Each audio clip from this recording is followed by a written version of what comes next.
ఒక్కసారి అందరూ చూడండి. 10 ఏళ్లలో మోడీ తెలంగాణకి ఏమిచ్చిండే అంటే మీరు గాడిద గుడ్డ అనాలి. 10 ఏళ్లలో మోడీ తెలంగాణకి ఏమిచ్చిండు? మెట్రో రైలు అడిగితే ఏమిచ్చిండు? మూసీ నిధులు అడిగితే ఏమిచ్చిండు? పాలమూరు రంగారెడ్డి ఎత్తిపోతల జాతీయ ప్రాజెక్ట్ అడిగితే ఏమిచ్చిండు? బయ్యారం ఉక్కు కర్మాగారం అడిగితే ఏమిచ్చిండు?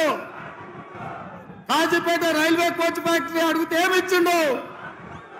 ఐటీఐడిఆర్ కార్డిఆర్ అడిగితే ఏమిచ్చిండు?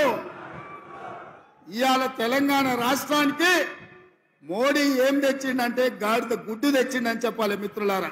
నిన్న మోడీ తెలంగాణకు వచ్చిండు, మనకేం తెచ్చిండు? గట్టిగా ఢిల్లీకి వినిపించాలి. నిన్న మోడీ తెలంగాణకు వచ్చిండు, మనకేం తెచ్చిండు? భారతీయ జనతా పార్టీ తెలంగాణకి ఏమిచ్చింది? అరవింద్ నిజామాబాద్కి ఏం తెచ్చిండు? ఈ గాడిద గుడ్డు తెచ్చిన వాళ్ళకు